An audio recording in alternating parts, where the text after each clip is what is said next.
За сайн байцгаана уу та бүхэнд Nutrilite-ийн Lecithin гэдэг энэ бүтээгдэхүүнийг танилцуулсандаа таатай байна. За энэ бүтээгдэхүүн болохоор яадаг вэ гэхээр шар бурцагны Lecithin-ээс гаргаж авсан. За тэгээ витамин Е-гийн холцтой гол үүрэг нь юу вэ гэхмэл хүний биеийн одоо холестерин, муу холестеринийг ядгаар биеэс хөөж гаргадаг тийм үйлчлэгээтэй байгаа. За тэгээд үйлчлэгийг одоо энэ бүтээгдэхүүн хэрэглэснээр яадаг вэ гэхмэл их бага тархинд маш чухал үүтэй гол үүрэгтэй.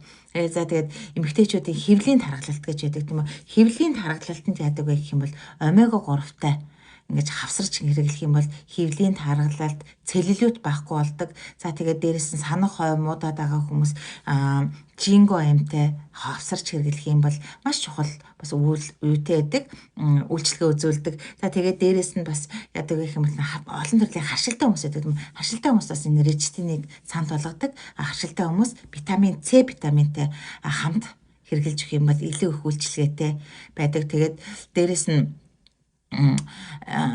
судасны ханыг маш сайнаар цэвэрлж өгдөг. Судасны хан цэвэрхэн байх юм бол цусны эргэлт маань сайжирна. Цусны эргэлт сайснаар хүний санах бас сайжирч эхэлнэ тэ. Тэгээ ер нь бол айгүй тийм олон талын үйлчлэгээтэй. Тэгээд дотроо болохоор яг юм гэхээр бол нэг ийм хэлбэртэй байдаг. Ийм хэлбэртэй байдаг. За тэгмэл энэ ингээд тэгэхээр хушгины амттай, зөвгийн балтай. Тий. Тэгээд дээрэс нь шар бурцгаар ингэж хийгдсэн. Миний хувьд болохоор ингээд жолоо барьж байхдаа маш ингээд одоо нэг тийм хоолны хооронд жоохон ингээд өсөх ч юм уу тиймэрхүү үед бол ингээд хэрглэждэг. Ингээд тэгээд ер нь бол өдөрт 4 ширхгийг ингээд жажилж идэхэд болдог. Тэгээ энэ болохоор 3 сарын хэрэглээ.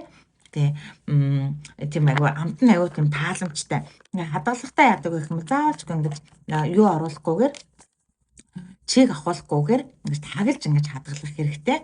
Тийм ингэж ажиллаж яддаг тийм бүтээгдэхүүн байгаамаа. Энэ бүтээгдэхүүнийг ингэж хэрэглэснээр бидний судасны ханыг яаж ингэж цэвэрлж өгдөг юм бэ гэдэг талаар би бяцхан жоохон ингэж бичлэг та бүхэндээ ингэж харуулъя.